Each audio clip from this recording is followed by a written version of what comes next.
గ్రామాల్లో సర్పంచ్ వాతావరణం మొదలైపోయింది. ఆశావాహులందరూ కూడా ఏదైతే రిజర్వేషన్లు వచ్చినాయో మేము పోటీ చేస్తామని చెప్పి ఈ యొక్క ఊర్లలో దావతులు ఇవన్నీ కూడా మొదలైనవి. ఏదేమైనా కూడా అంటే మా వేదిక ద్వారా మళ్ళీ ఒకసారి చెప్తా ఉన్నాం, డబ్బులు ఎవరికి ఊరికే రావు. ఈరోజు మీరు సర్పంచ్ స్థానానికో లేకపోతే ఇంకో వార్డు స్థానికో ఇంకో స్థానం మీరు పోటీ చేసి డబ్బులు ఖర్చు పెట్టి రేపు పొద్దున మీరు వెనుకకు పోతే తిరిగి వచ్చేదైతే ఏముండదు.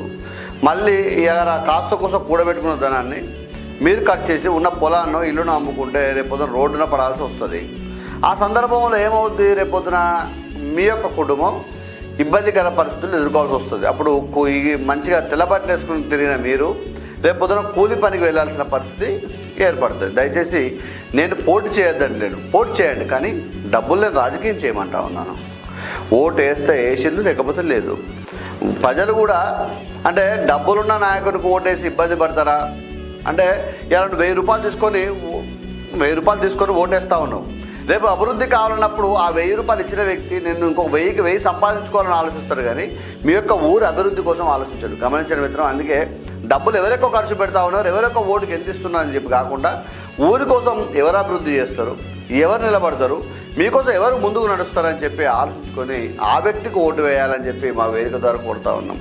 ఆశావాహులు కూడా మీరు డబ్బులు ఇచ్చి ఏదో ఓటేస్తారంటే అతని దగ్గర తీసుకుంటారు, ఇతని దగ్గర తీసుకుంటారు, ముంగోటోడు వెనుక అందరి దగ్గర డబ్బులు తీసుకున్న తర్వాత ఒక్కరికే ఆ పర్వచాడు వెనుక ఒక్కరికే ఓటేస్తారు. ఇంకా 3-4 నష్టపోవాల్సి వస్తుంది. మీరు గమనించండి.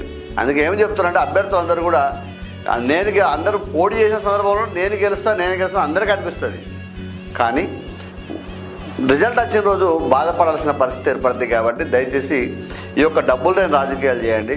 ఎందుకంటే ఓడిపోయినా కూడా మీ యొక్క ఆస్తిపాస్తులు భద్రంగా ఉంటే దర్జాగా ఆ కాలాన్ని గంజి పెట్టుకొని మళ్ళీ రోడ్డు మీద తిరిగే పరిస్థితి ఉంటుంది. లేదనుకో నువ్వు ఖర్చు పెట్టి ఇబ్బంది పడి ఓడిపోతే ఆ గంజి షెట్ కాస్త ఈరోజు మనం ముడతల పడ్డ షెట్ వేసుకోవాల్సిన పరిస్థితి ఏర్పడుతుంది. కాబట్టి దయచేసి మీరు మళ్ళీ ఒకసారి ఆలోచించాలని మా వేదిక ద్వారా కోరుతా ఉన్నాను.